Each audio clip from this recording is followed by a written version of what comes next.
how do you reach kids? Do you do it through a particular program or just in your daily life? I just be me. I just be real with it, you know. There's nothing made up, you know, you just be yourself. You know, when I say you be yourself, it's like so many people wear this mask. They want to be something that they really not. And kids can see that. So you got to understand something. You got to be that man in the mirror. You got to look at that kid and you got to remember that age that you was. You got to think about what that kid is saying. You know, not only you got to think about what that kid is saying, you got to understand the demographic of what's going on and the effect of what you're going to make.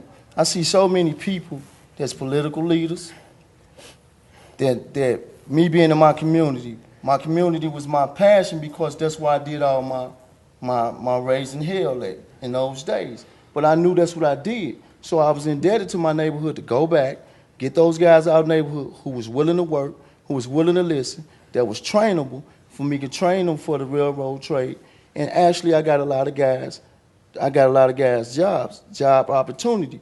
But what I'm saying is, I'm just an individual. I don't have a political position or whatnot. It's so simple. When I say it's simple, every day if you look at when people go to church, you have lawyers in there, you have judges in there, prosecuting attorneys, you got people with child support who can help you with child support, you got people that's electricians, you got people that's pipe fitters.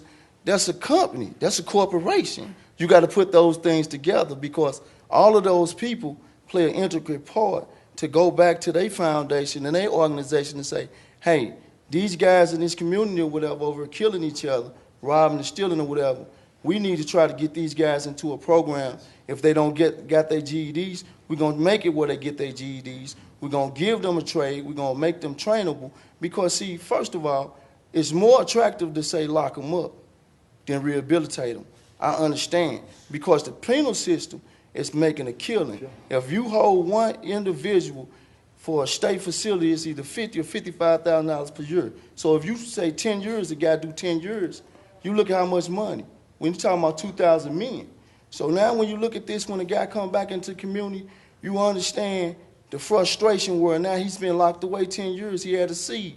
The seed now is 15 years old. He owed interest on it. The child support people extorting him. So every piece of money that he make with a job, the $8 an hour or $10 an hour, that's not enough. So guess what? I'm going to go back and take that same chance that I did selling them drugs for I can make some because my instantaneously I need to do something for this child. If I don't even do nothing for this child, with me on this house arrest box, $5 a day, even though I just got out, I'm going back to prison.